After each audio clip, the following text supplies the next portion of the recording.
Bonsoir. Bonsoir tout le monde. Bonsoir. Je suis AS Minotaur. Également Kirby54 sur ma chaîne principale. Pour ce soir, je vais vous proposer une petite vidéo de relaxation simple et, je l'espère, efficace. Je vais vous montrer un objet tout à fait random issu de ma collection. Et je n'ai pas besoin de présenter ce jeu entièrement, puisque le but de cette vidéo, c'est avant tout de vous relaxer. Cet objet, je l'ai juste ici.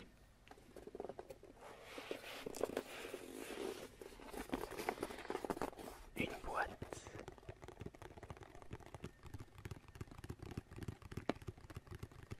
Mais pas n'importe quelle boîte.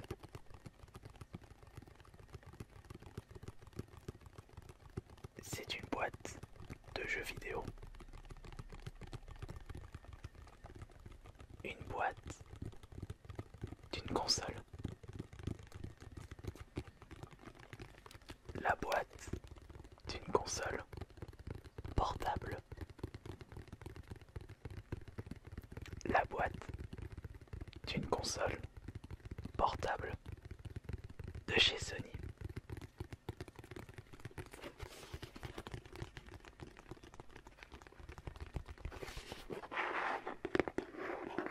La boîte de la PS Vita.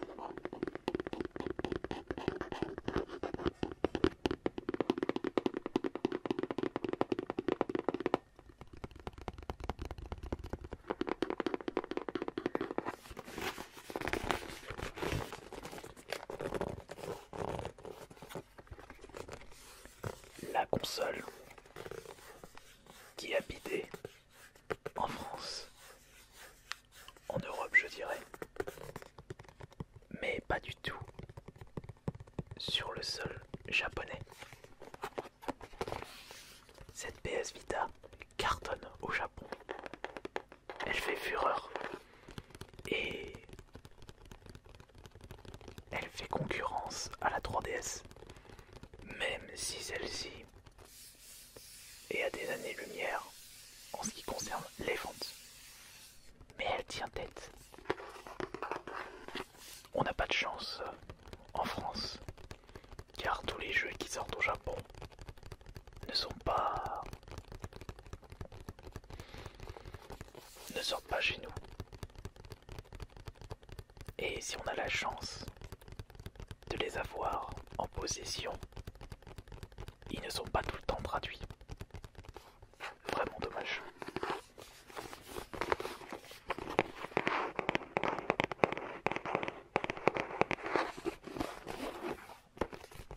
Je me souviens d'avoir acheté cette console Day One à la Fnac. C'était en mars 2012. 3 ou 4 mars 2012. Normalement, je devrais avoir la facture à l'intérieur de cette boîte. C'est comme ça que je procède pour les consoles achetées neuves en magasin. Toujours le ticket de pièce ou la fiche de garantie dans la console. Mais après tout, je n'ai pas eu de soucis techniques par rapport à cette PS Vita.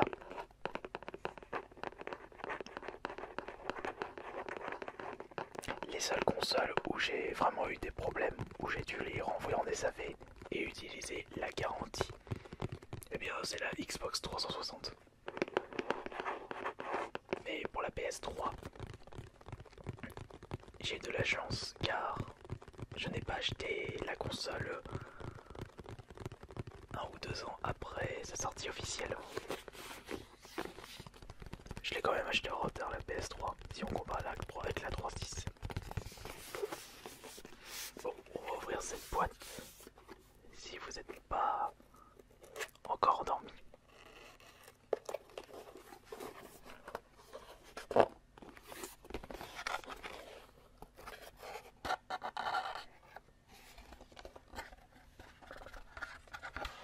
Et ouais, je vois encore la facture.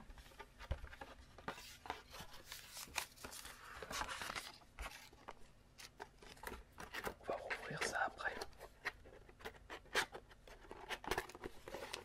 On va poser ça sur la table. Et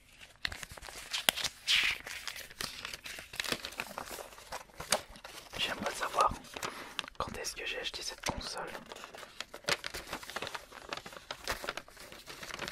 Ah non,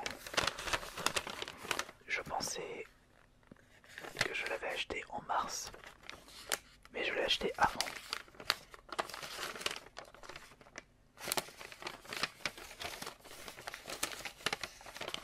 Je l'ai acheté le 21 février 2012. Je me suis pas trompé sur l'année. J'avais acheté la console. Je suis sûr que j'ai acheté autre chose ce jour-là. Ah non, si, ouais. Je trouvais ça bizarre quand même. Ah mais attendez. La console, le modèle Wi-Fi, celle que je possède actuellement, était proposé à 250 €. Et le modèle 3 Go à 300 €. Et je vois sur ma facture que j'ai déboursé seulement 200 €. Et je viens de me rappeler de ceci. Si vous réservez, enfin si vous avez réservé la PS Vita à Fnac avant le jour de sa sortie, on vous offrait 50 € de bon d'achat. La console était au final à 200 € au lieu de 250 €. Et avec ces bons d'achat, j'avais pu récupérer le Wipeout qui lui, je l'ai payé plein pot, c'est-à-dire 40 €. Comme ça date bientôt 5 ans et demi cette console. On va regarder un petit peu ce qu'il y a à l'intérieur, mis à part cette facture.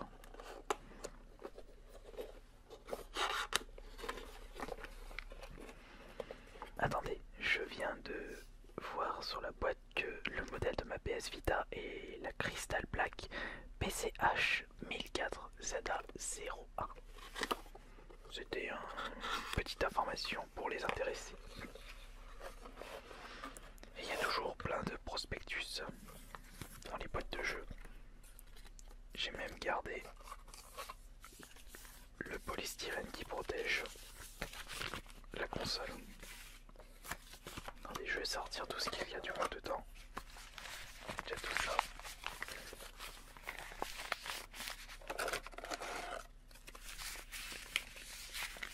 Il y a d'autres trucs ici. Petit plastique là. À mon avis c'est plastique.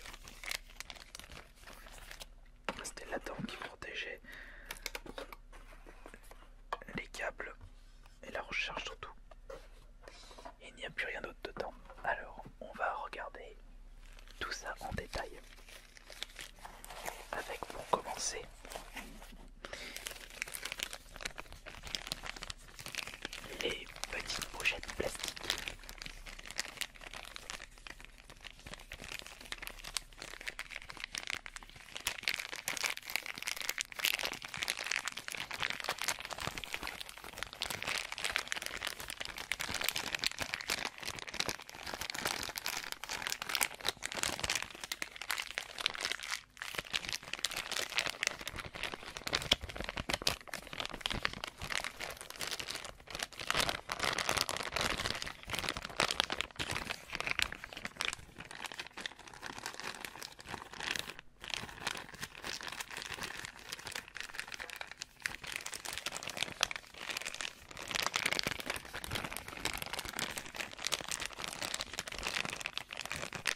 c'était un peu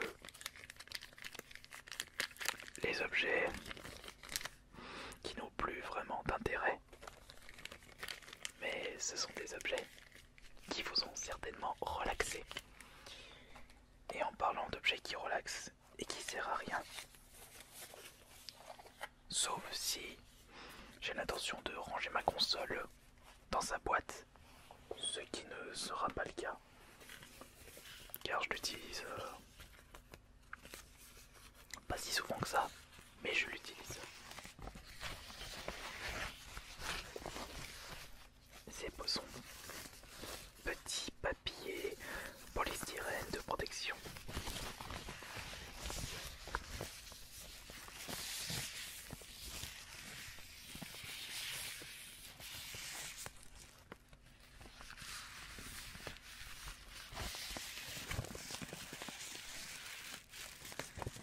J'évite de trop l'abîmer par contre, je souhaite le conserver.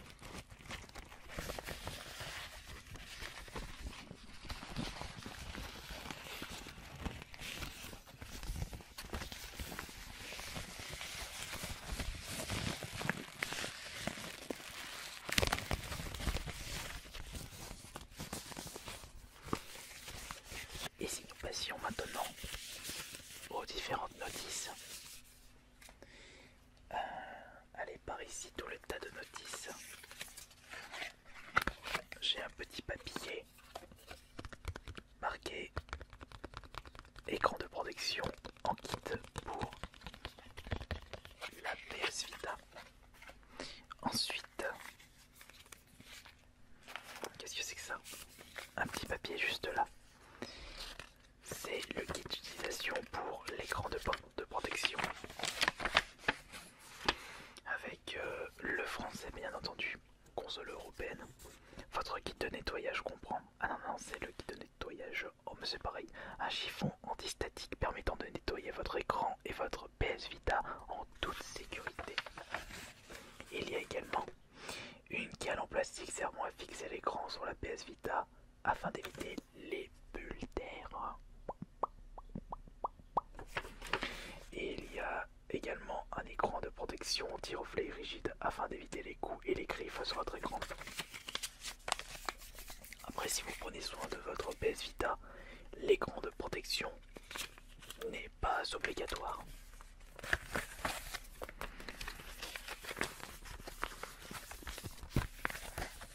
Ici, c'est le guide d'utilisation de la batterie. Ensuite, on a plusieurs notices, je veux dire. Le guide de sécurité de la PS Vita en double exemplaire.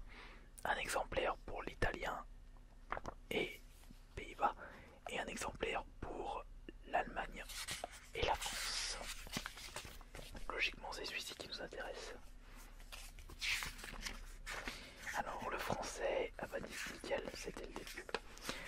Avec, dans la table des matières, avertissement, précaution, spécification, copyright, etc. etc. etc. Avant de mettre au rebut ou de transférer votre système PS Vita, spécification, autonomie estimée de la batterie pour les jeux entre 3 à 5 heures. C'est vrai que c'est pas beaucoup comme autonomie pour une console portable, mais il y a pire. La Game Gear avec 6 piles pour 2-3 heures d'autonomie. C'est vraiment un cas extrême et surtout on ne peut pas comparer ces deux consoles car la PS Vita est sortie en 2012, la Game Gear, ah mais je sais même pas son année de sortie, peut-être année 90, 90 ou 91, je sais pas la date exacte pour la sortie française. Qu'est-ce que j'ai juste là? Là c'est pour l'écran de protection, c'est tout petit par contre.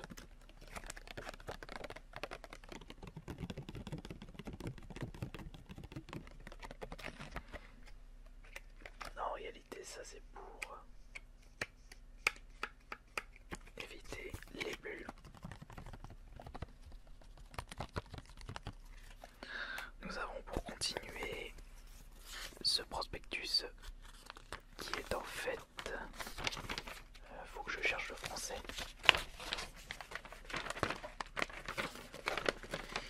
Ah ben, la déclaration de la directive RNTTE par la présence Sony Computer Entertainment déclare que ce produit est conforme aux exigences essentielles et aux autres dispositions pertinentes de la directive 1999, blablabla. C'est pour montrer que leur produit est conforme par rapport aux règles de sécurité. Là j'ai un petit prospectus de couleur bleue cette fois-ci pour rejoindre le PlayStation Network. Ok, très bien.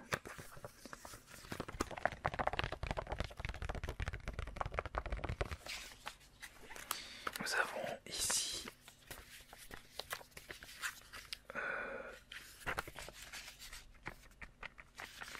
un petit calepin de garantie. Qu'est-ce qu'ils nous disent pour le français? Blablabla.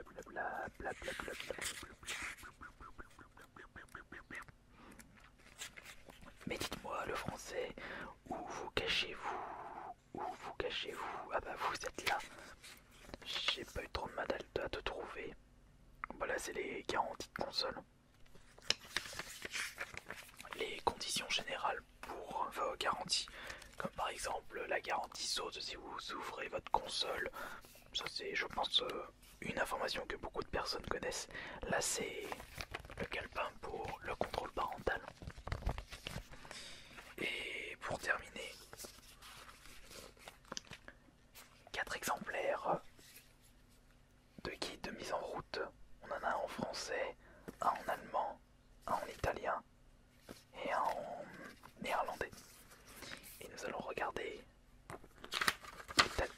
pas l'italien, pardon, le français.